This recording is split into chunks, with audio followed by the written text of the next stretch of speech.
1 English listening. My last vacation. Hi.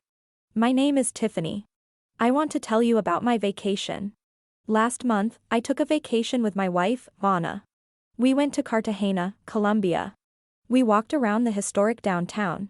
We also went to the beach and went swimming. One day, we went shopping and went to a museum. I don't like shopping, so that part was boring.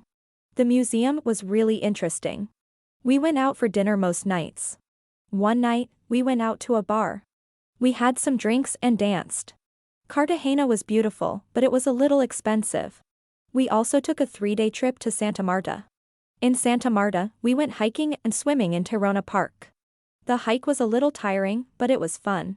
We stayed at a hotel near the beach. The hotel was cheap, and the food was delicious. The vacation was great and relaxing.